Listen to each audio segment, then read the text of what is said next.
ये अलग बात है कि सत्ता पक्ष के लोग सब मेरे बोलने से पहले ही भाग गए। आइए आइए, आपको देख के मैं खुश थी कि आप वापस आ गए। सबसे पहले मैं उन सैनिकों, उन जवानों, उन अफसरों को नमन करना चाहती हूँ जो हमारे देश के रेगिस्तानों में, हमारे देश के घने जंगलों में, बर्फीले पहाड़ियों पे हमारी देश की रक्षा करते हैं, जो हर पल देश के लिए अपनी जान देने के लिए तैयार रहते हैं। 1948 से लेकर अब तक, जब से पाकिस्तानी रेडर्स ने कश्मीर पे हमला किया, तब से लेकर अब तक हमारे देश की अखंडता की रक्षा करने में उनका बड़ा योगदान है। हमारी आज़ादी अहिंसा के आंदोलन से हासिल हुई, लेकिन जैसे मैंने कहा, उसको कायम रखने के लिए हमारी सेना का बहुत बड़ा योगदान है। अध्यक्ष महोदय, कल मैं सदन में बैठी हुई सबके भाषण सुन रही थी। आदरणीय रक्षा मंत्री महोदय ने बोला, सत्ता पक्ष के कई मंत्रियों ने बोला। 1 घंटे का रक्षा मंत्री जी का लंबा भाषण था। सुनते सुनते एक बात मुझे बहुत खटक रही थी। उसके बाद जब दूसरे भाषण भी सुने आपके सत्ता पक्ष के, तब भी ये बात बार बार मेरे मन में आ रही थी कि सारी बातें कर ली, ऑपरेशन सिंदूर की बात कर ली, आतंकवाद की बात कर ली, देश की रक्षा की बात कर ली, इतिहास का पाठ भी पढ़ा दिया, लेकिन एक बात छूट गई। उस दिन 22 अप्रैल 2025 को जब 26 देशवासियों को अपने परिवार के सदस्यों के सामने खुलेआम मारा गया, तो ये हमला कैसे हुआ, क्यों हुआ?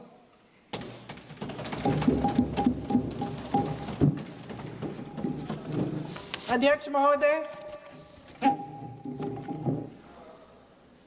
ये लोग बैसारन वैली में, पहलगाम के पास कश्मीर में क्या कर रहे थे? आजकल पब्लिसिटी का दौर है, प्रचार का ज़माना है। कुछ समय से हमारी सरकार ये प्रचार कर रही थी कि कश्मीर में आतंकवाद ख़त्म हो गया है, कि कश्मीर में शांति है, अमन चैन है।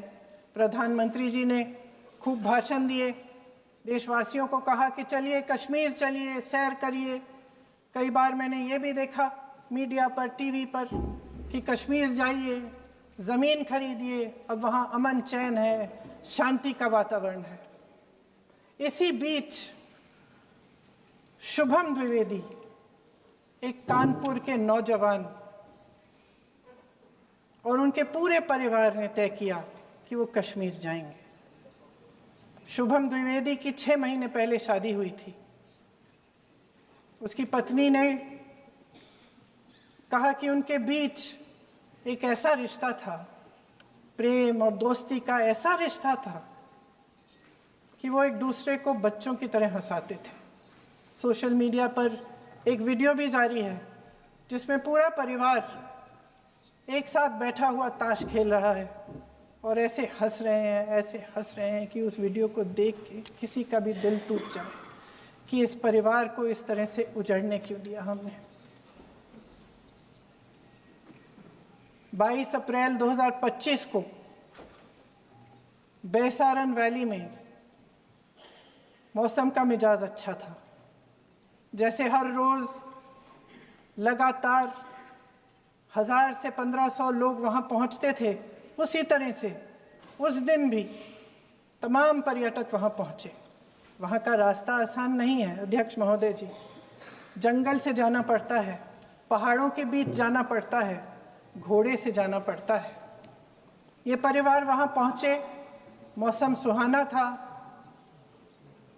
उनके बच्चे ट्रैम्पोलिन पे खेल रहे थे, कोई जिपलाइन कर रहा था, कोई चाय पी रहा था, तो कोई कश्मीर की सुंदर वादियों की ठंडी हवा का मज़ा ले रहा था।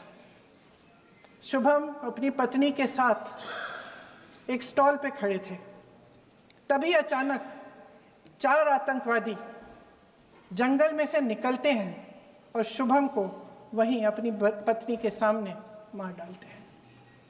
उसके बाद वे वहां से पूरे वैली में 1 घंटे के लिए लोगों को चुन चुन कर मारते हैं। किसी के पति को अपनी पत्नी के आंखों के सामने, किसी के पिता को अपने बेटे के सामने, चुन चुन कर 26 लोगों को मार डालते हैं। शुभम की पत्नी घबराकर वहां से भागने की कोशिश करती है, अपनी जान बचाने के लिए जंगल की तरफ दौड़ती है। वहां पता चलता है कि तमाम लोग जंगल की तरफ दौड़े हैं और अपनी जान बचाने की कोशिश कर रहे हैं।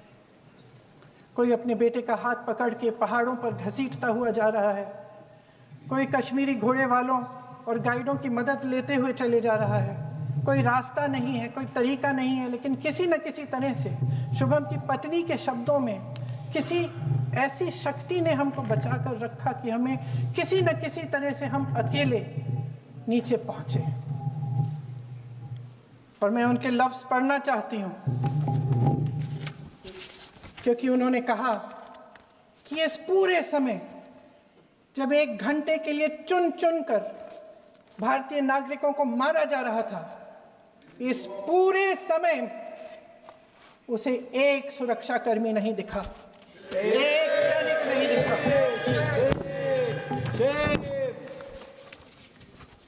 शुभम की पत्नी ने कहा, कोट, मैंने अपनी दुनिया को खत्म होते हुए देखा।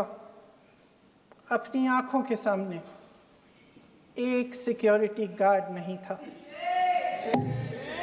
मैं ये कह सकती हूं कि देश ने, सरकार ने हमें वहां पे अनाथ छोड़ दिया था। सिक्योरिटी क्यों नहीं थी वहां? वहां पे एक सैनिक क्यों नहीं दिखा? क्या सरकार को मालूम नहीं था कि यहां रोज 1000 से 1500 पर्यटक जाते हैं? क्या सरकार को मालूम नहीं था कि यहाँ के पहुंचने के लिए जंगल के रास्ते से जाना पड़ता है? अगर कुछ हो जाएगा तो लोग वहां से निकल नहीं पाएंगे। एक चिकित्सा का इंतजाम नहीं था, फर्स्ट एड का इंतजाम नहीं था, कोई इंतजाम नहीं था, ना सुरक्षा का ना फर्स्ट एड का। इन लोगों को भगवान भरोसे छोड़ दिया गया। ये लोग वहां पे इस सरकार के भरोसे गए और इस सरकार ने उन्हें भगवान भरोसे छोड़ दिया।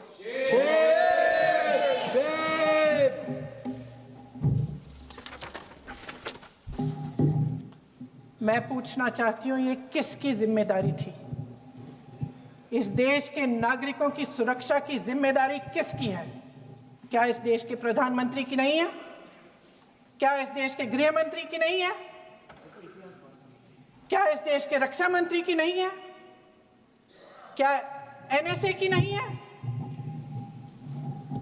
अध्यक्ष महोदय, पहलगाम हमले से सिर्फ 2 हफ्ते पहले हमारे गृह मंत्री महोदय जी कश्मीर गए थे। किस लिए गए थे?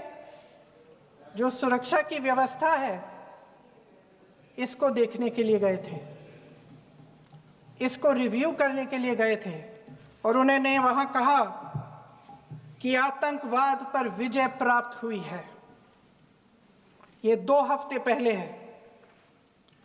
3 महीने बाद JNK के गवर्नर साहब एक आम इंटरव्यू में ऐसे ही चलते चलते कह देते हैं कि हाँ, बैसारन वैली में बहुत लापरवाही हुई और इसके लिए मैं जिम्मेदारी लेता हूँ।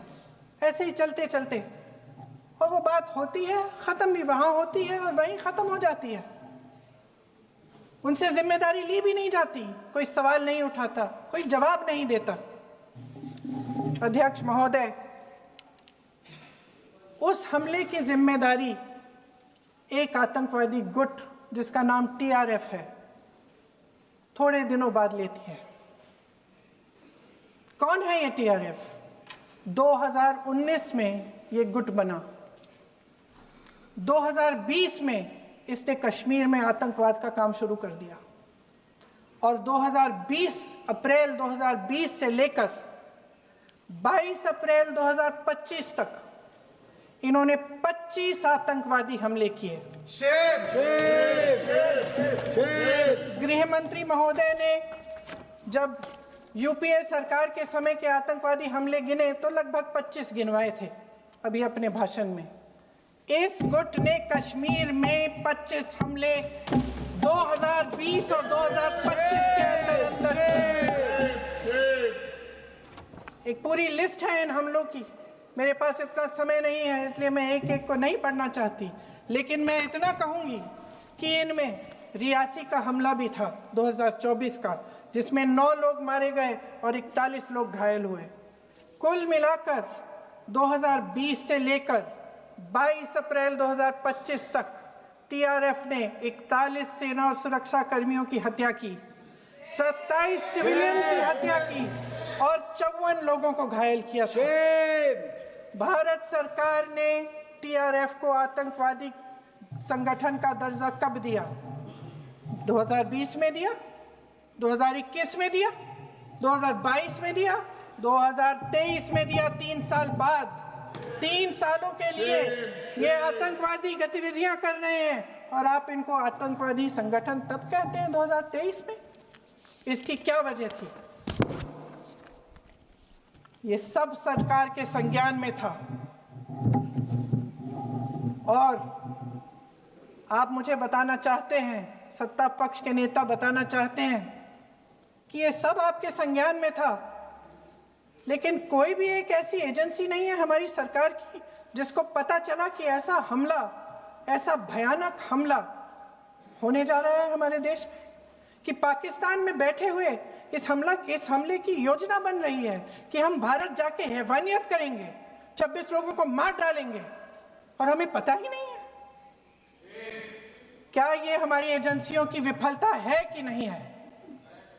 ये बहुत बड़ी विफलता है, ये एक बहुत बड़ी विफलता है। जानते थे कि ये गुट है, जानते थे कि 5 सालों से ये आतंकवादी हमले कर रहा है, अध्यापकों को मारा, आर्मी के बड़े बड़े अफसरों को मारा, आम जनता को मार डाला, पुलिस वालों को मार डाला, और आप इन पे निगरानी नहीं रख रहे थे। और ये जो एजेंसियां हैं इनकी जिम्मेदारी कौन लेगा? क्या आईबी चीफ ने अपना इस्तीफा दिया? क्या किसी ने इस्तीफा दिया? गृह मंत्री जी के कार्य क्षेत्र में आता है इंटेलिजेंस ब्यूरो। क्या गृह मंत्री जी ने इस्तीफा दिया? इस्तीफा छोड़िए, जिम्मेदारी ली।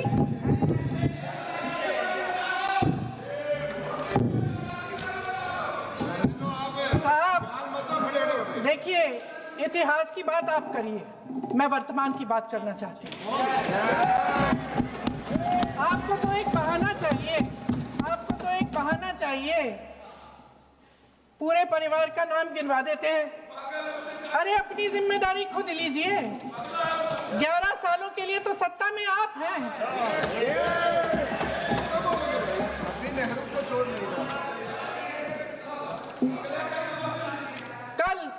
कल माननीय गौरव गोगोई जी ने अपने भाषण में पूछा गृह मंत्री जी से, क्या आपकी जिम्मेदारी नहीं थी? मैं देख रही थी। राजनाथ जी, रक्षा मंत्री जी यूं यूं अपना सर हिला रहे थे, कुछ बोले नहीं।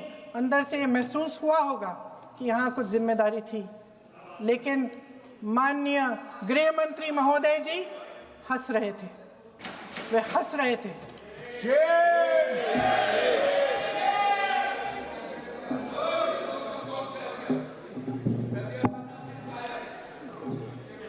अध्यक्ष महोदय, कल सत्ता पक्ष और आज भी सत्ता पक्ष के नेताओं ने 2008 के मुंबई के हमलों का जिक्र किया, बार बार कहा कि मनमोहन सिंह जी की सरकार ने कुछ नहीं किया। ये तो जानकारी होगी ना कि उसी समय जब वो आतंकवादी हमला चल रहा था तभी उन आतंकवादियों को मार डाला था, एक बचा था और उसको भी फांसी दे दी थी 2012 में। महाराष्ट्र के मुख्यमंत्री ने इस्तीफा दिया। देश के गृह मंत्री ने जिम्मेदारी लेकर इस्तीफा दिया। एक जवाबदेही थी पब्लिक के प्रति, एक जवाबदेही थी इस देश की जनता के प्रति, इस देश की धरती के प्रति।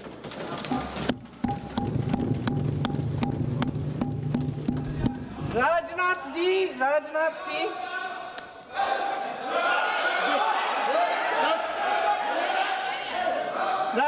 जी तो पुलवामा, उरी और पठानकोट के समय गृह मंत्री रहे थे। आज वे रक्षा मंत्री हैं और हमारे गृह मंत्री महोदय श्री अमित शाह जी के नाक के नीचे पूरा मणिपुर जल गया, दिल्ली में दंगे हुए, पहलगाम में हमला हुआ और आज भी वे उसी पद पर बैठे हैं। क्यों? अध्यक्ष महोदय, बमबारी से अखबारों के हेडलाइन बनते हैं, मगर कहानी सुरक्षा में की चूक में भी है। आज देश खोखले भाषण नहीं सुनना चाहता, देश जवाब चाहता है, तसल्ली चाहता है कि सच उससे छिपाया नहीं जाएगा। देश जानना चाहता है कि उस दिन अप्रैल 22, 2025 को क्या हुआ और क्यों हुआ। आप तो खुद अपनी पीठ थपथपाने में लगे रहते हैं। सेना, देश, संसद से सच छुपाते हैं। ऑपरेशन सिंदूर जब शुरू हुआ, हम सब ने समर्थन किया, सब एकजुट होकर खड़े हो गए इस देश के लिए। दोबारा होगा, दोबारा खड़े हो जाएंगे। अगर हमारे देश पे हमला होता है तो यहाँ इस सदन में किसी भी पार्टी का हो, कोई भी हो, सब आपका समर्थन करेंगे। और हमें अपनी सेना पर गर्व है कि उन्होंने इस बार भी दृढ़ता से लड़ाई लड़ी, धैर्य से लड़ाई लड़ी, वीरता से लड़ाई लड़ी। लेकिन इस ऑपरेशन का सिंदूर का क्रेडिट, उसका श्रेय तो हमारे प्रधानमंत्री जी चाहते हैं। सही भी है, ठीक है, सही है, श्रेय ले। ओलंपिक्स में हमारा मेडल आता है, उसका भी श्रेय लेते हैं, लेकिन सिर्फ श्रेय लेने से नहीं होता नेतृत्व, जिम्मेदारी भी लेनी पड़ती है।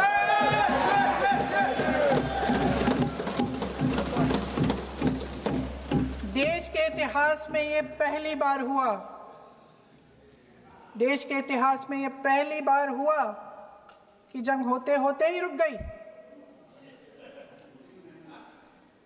रुक गई है जी, और इस रुकावट का ऐलान हमारी सरकार, हमारी सेना नहीं करती, अमेरिका के प्रेसिडेंट करते हैं, अमेरिका के राष्ट्रपति करते हैं। ये हमारे प्रधानमंत्री महोदय की गैर जिम्मेदारी का सबसे बड़ा प्रतीक है। आज गृह मंत्री जी ने इस बात पर उल्लेख किया। उन्होंने कहा, उनके शब्दों में उन्होंने कहा कि पाकिस्तान के पास शरण में आने के बजाय कोई चारा ही नहीं था। आपने शरण दिया क्यों? वो आते हैं आपके देश के अंदर, लोगों को मार डालते हैं और आप उनको शरण दे रहे हैं। क्यों दिया शरण? इसका जवाब क्यों नहीं दिया एक भी भाषण में? जैसे ये बात उठी, शरण की बात की, हमारे गृह मंत्री जी ने इतिहास में चले गए। नेहरू ने क्या किया, इंदिरा गांधी ने क्या किया, यहां तक कि मेरी मां के आंसुओं तक चले गए। लेकिन इस सवाल का जवाब नहीं दिया कि ये सीज फायर हुआ क्यों, ये जंग रुका क्यों, और तब क्यों रुका जब दुश्मन के पास कोई चारा नहीं था हमारे श्रेय में आने के बजाय। क्यों रुका ये जंग? इसका जवाब नहीं दिया। धन्यवाद। आप देंगे? मंत्री देना भाई देना, आपको टाइम मिलेगा तो, टाइम नहीं मिलेगा आपको शायद। वैसे महोदय, मेरी माँ की आंसू की बात किए, मैं इसका जवाब देना चाहती हूँ। मेरी माँ के आंसू तब गिरे जब उनके पति को आतंकवादियों ने शहीद किया, जब वे मात्र 44 साल की थी। और आज अगर मैं इस सदन में खड़ी हूं और उन 26 लोगों की बात कर रही हूं, मैं इसलिए कर रही हूं क्योंकि मैं उनका दर्द जानती हूं, महसूस करती हूं।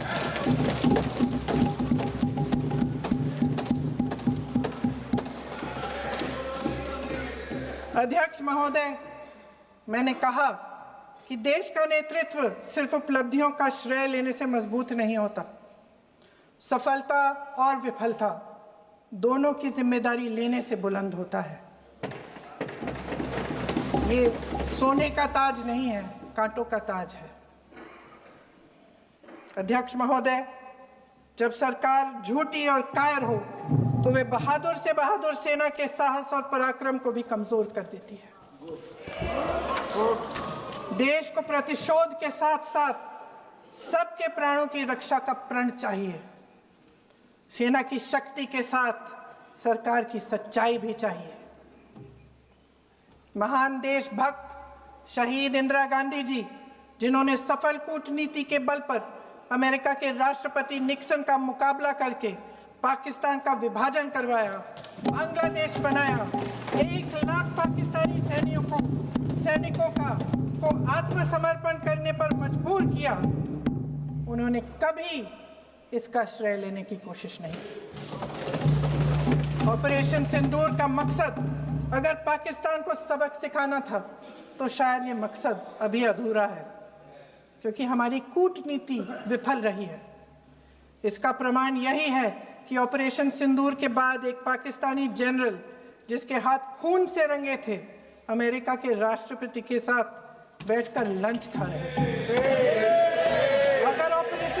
अगर ऑपरेशन सिंदूर का मकसद आतंकवाद को खत्म करने का था तो पाकिस्तान को संयुक्त राष्ट्र के आतंकवाद विरोधी समिति का अध्यक्ष चुने जाने से इस मकसद को धक्का लगा है। इसकी जिम्मेदारी कौन लेगा? क्या हमारे प्रधानमंत्री लेंगे? क्या उनमें ये हिम्मत है? नहीं है। अगर इस ऑपरेशन के दौरान हमारे जहाजों का नुकसान नहीं हुआ तो सदन में इसे साफ साफ कहने से क्या डर है? क्यों नहीं कहा है? कल भी रक्षा मंत्री जी ने कहा कि हमारे इंफ्रास्ट्रक्चर का नुकसान नहीं हुआ, तो जहाजों के बारे में भी बता दें, साफ साफ बता दें, क्या हर्ज है? सच्चाई तो है। सवालों से बचने के लिए ये सरकार हमेशा प्रयास करती है। इसकी राजनीतिक कायरता बेमिसाल है।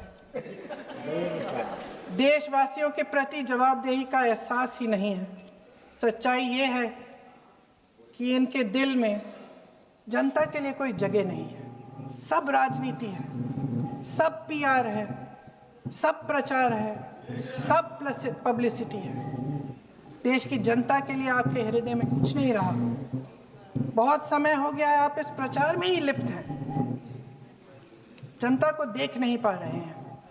जी मानिए। जो पहलगाम में हुआ, खत्म करती हूँ, जो पहलगाम में हुआ उससे हर एक देशवासी के दिल पे चोट पहुंची है। हिमांशी नारवाल की गुहार ने हम सबको शर्मिंदा किया है। इसीलिए मैं आज यहाँ खड़े हुए एक आखिरी बात करना चाहती हूँ।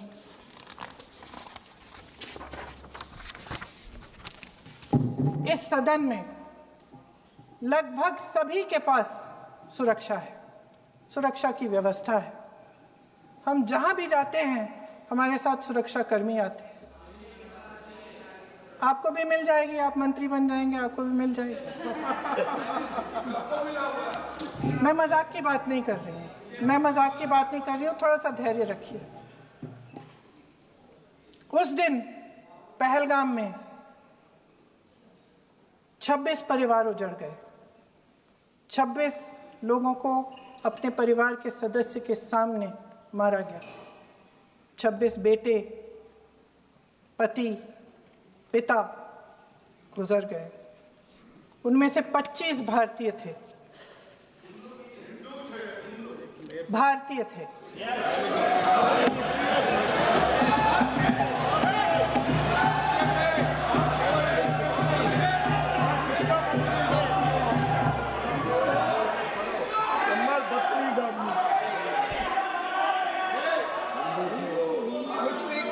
जितने भी लोग बैसारन वैली में थे और जो 25 भारतीय मारे गए, उनके लिए कोई सुरक्षा नहीं थी, कोई सुरक्षा नहीं थी। आप कितने भी ऑपरेशन कर डालें, आप इस सच्चाई के पीछे छुप नहीं सकते, इसे नकार नहीं सकते।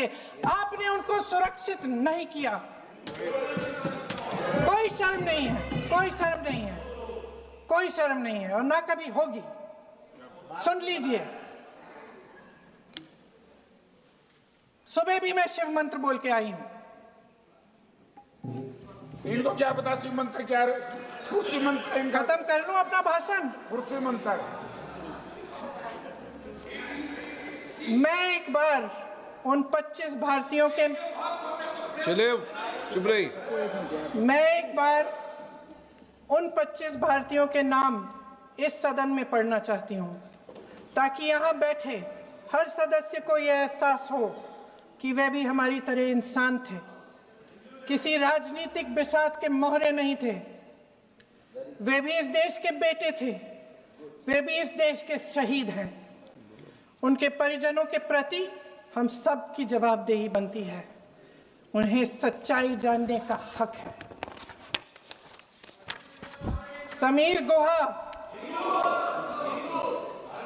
भारतीय, बिट्टन अधिकारी, मनीष रंजन, हेमंत सुहास जोशी, विनय नारवाल, सुशील नथनियल, अतुल श्रीकांत पुणे, सैयद आदिल हुसैन शाह, नीरज वानी, रामचंद्रन, संजय लक्ष्मण लेले, मानिए प्लीज। दिनेश अग्रवाल, दिलीप दिल से, कुमार सतपति, JS चंद्रमौली। अब आप बोलिए, अब आराम से बोलिए। JS चंद्रमौली, यतीश परमार, S मधुसूदन राव, माननीय सदस्य, नारेबाजी का सदन नहीं है। शैलेश कलाटिया, ये तरीका ठीक नहीं है आपका। मंजुनाथ राव, कौस्तभ गणबोटे, शुभम द्विवेदी। जय हिंद।